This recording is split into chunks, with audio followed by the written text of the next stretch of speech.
The top news posts of August 25. Monday, August 25th at 1:28 a.m. Keurig dark pepper to buy Dutch company JDE Peet's in 18 billion deal, CNBC. Keurig dark pepper is set to acquire Dutch coffee giant JDE Peet's in an $18 billion deal, dramatically expanding its global footprint. Monday, August 25th at 12:57 a.m. China surge leads Asia stocks higher. Nvidia hurdle Reuters. Asia stocks climb on Powell's rate cut hints, but rising Treasury yields and key inflation data create market uncertainty. Nvidia and the Fed's challenging path remain central. Monday, August 25th at 12:05 a.m.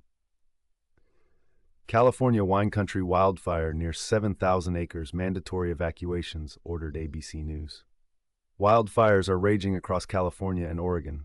Blazes threaten homes, prompting mandatory evacuations and emergency declarations. Crews battle the infernos, which have already scorched thousands of acres. Sunday, August 24th at 11:47. UK migrant protests spark angry confrontations as government scrambles to respond. NPR. UK migrant protests spark confrontations and counter-protests. As the government pushes asylum reforms, doubts emerge over their impact, with asylum seekers remaining fearful amid ongoing unrest. Sunday, August 24th at 11 p.m. Global famine deaths rise as leaders use food as a weapon. Financial Times.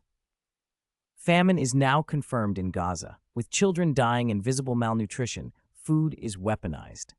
Arguing over this hunger is obscene, as the world's response remains varied and slow.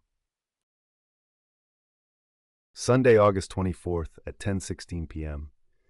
Sole survivor of Australian mushroom poisoning grieves loss of wife and friends, AP News. Australia's sole mushroom poisoning survivor grieves his wife and friends, telling court he feels half alive. He faced alleged murderer Aaron Patterson. Sunday, August 24th at 9:19 p.m. Chicago leaders denounce Pentagon plans for military deployment in city, The Washington Post. Chicago leaders fiercely denounce Pentagon plans for military deployment, calling it a manufactured crisis. This follows Trump's ambition to take his crime crackdown national, escalating tensions. Sunday, August 24th at 8:10 p.m. France summons US ambassador over letter about response to rising anti-Semitism, calling allegations unacceptable, CBS News. France summoned the U.S. ambassador, calling allegations over its anti-Semitism response unacceptable. This diplomatic clash unfolds amidst broader tensions, including Israel's pressure on Western allies. Sunday, August 24th at 5:28 p.m. Kilmar Abrego Garcia expects to be detained by ICE again, attorney says NPR. Kilmar Abrego Garcia faces expected ICE detention and potential deportation to Uganda. His family reunited, but their homecoming remains bittersweet amid profound uncertainty. Sunday, August 24th at 4:37 p.m. Westmore deployment of National Guard to D.C., deeply disrespectful to Guard members The Hill. Westmore slams the D.C. National Guard deployment, calling it deeply disrespectful to its members. More on this from The Hill. Sunday, August 24th at 4:10 p.m. Trump's redistricting push could bring decades of Republican rule to the U.S. House. Redistricting fights intensify. Trump's push could bring decades of Republican House rule, with new maps facing lawsuits. Frustrated voters question our republic's fairness as this political battle expands. Sunday, August 24th at 3 p.m. Israel strikes Houthi military sites in retaliatory attacks, Bloomberg.com.